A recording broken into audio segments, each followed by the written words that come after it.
So now let's read out the history associated with the fiction presented in the Doctor Who serial, The Highlanders. We need to start out with explaining what Jacobitism is. Jacobitism was a political movement that supported the restoration of the senior line of the House of Stuart to the British throne. The name derives from the first name of James II and VII, which in Latin translates as Jacobus. When James went into exile after the November 1688 Glorious Revolution, the Parliament of England argued that he had abandoned the English throne, which they offered to his Protestant daughter Mary II and her husband William III. In April, the Scottish Convention held that he forfeited the throne of Scotland by his actions listed in the Articles of Grievances. The revolution thus created the principle of a contract between monarch and people, which if violated meant the monarch could be removed. Jacobites argued monarchs were appointed by God, or divine right, and could not be removed, making the post-1688 regime illegitimate. While this was the most consistent difference, Jacobitism was a complex mix of ideas, many opposed by the Stuarts themselves. In Ireland, it meant tolerance for Catholicism, which James supported, but it also meant granting Irish autonomy and reversing the 17th century land settlements, both of which he opposed. In 1745, clashes between Prince Charles and Scottish Jacobites over the 1707 Union and Divine Right were central to the internal conflicts that entered it as a viable movement. Outside Ireland, Jacobitism was strongest in the western Scottish Highlands, Perthshire and Aberdeenshire, and areas of northern England with a high proportion of Catholics such as western Lancashire, Northumberland and County Durham. Sympathisers were also present in parts of Wales, the West Midlands and southwest England, to some degrees overlapping with areas that were strongly royalist during the Wars of the Three Kingdoms. The movement had an international dimension. Several European powers sponsored the Jacobites as an extension of larger conflicts, while many Jacobite exiles served in foreign armies. In addition to the 1689 to 1691 Williamite War in Ireland and the Jacobite Rising of 1689 in Scotland, there were serious revolts in 1715, 1719 and 1745, abortive French-backed invasion attempts in 1708 and 1744, and several unsuccessful plots.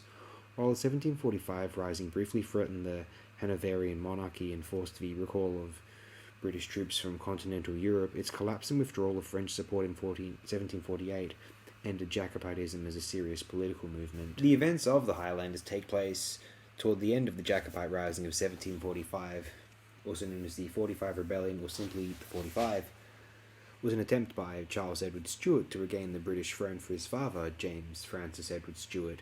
It took place during the War of the Austrian Succession, when the bulk of the British army was fighting in mainland Europe and proved to be the last in a series of revolts that began in 1689, with major outbreaks in 1708, 1715 and 1719. Charles launched the rebellion on the 19th of August 1745 at Glenfinnan in the Scottish Highlands, capturing Edinburgh and winning the Battle of Prestonpans in September. At a council in October, the Scots agreed to invade England after Charles assured them of substantial support from English Jacobites and a simultaneous French landing in southern England. On that basis, the Jacobite army entered England in early November, reaching Derby on the 4th of December, where they decided to turn back. Similar discussions had taken place at Carlisle, Preston and Manchester. Many thought they had gone too far already. The invasion route had been selected to cross areas considered strongly Jacobite, but the promised English support failed to materialise. They were outnumbered and in danger of having their retreat cut off. The decision was supported by the vast majority, but caused an irretrievable split between Charles and his Scots supporters.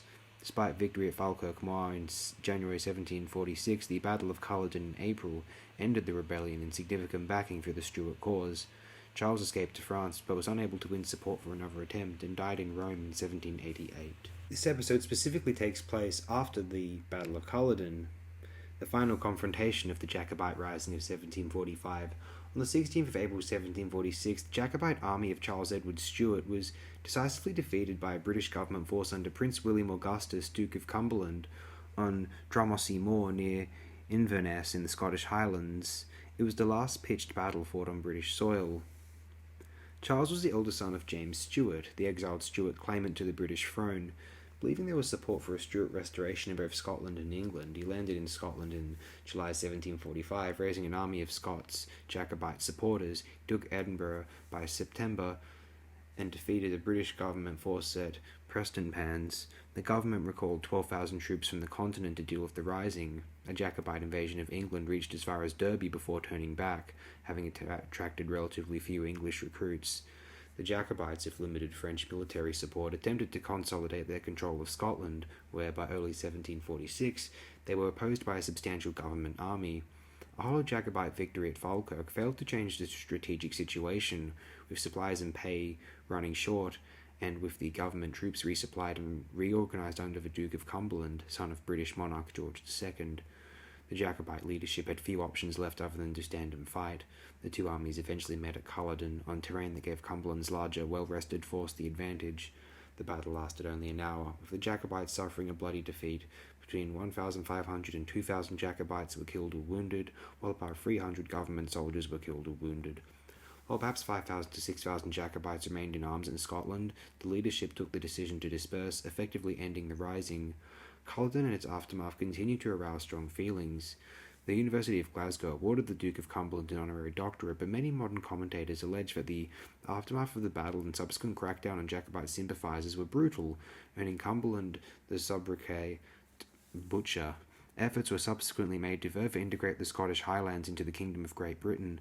Civil penalties were introduced to undermine the Scottish clan system, which had provided the Jacobites with the means to rapidly mobilise an army. We'll continue next time with more discussion of the Doctor Who serial The Highlanders. Thanks again, friends. Appreciate it.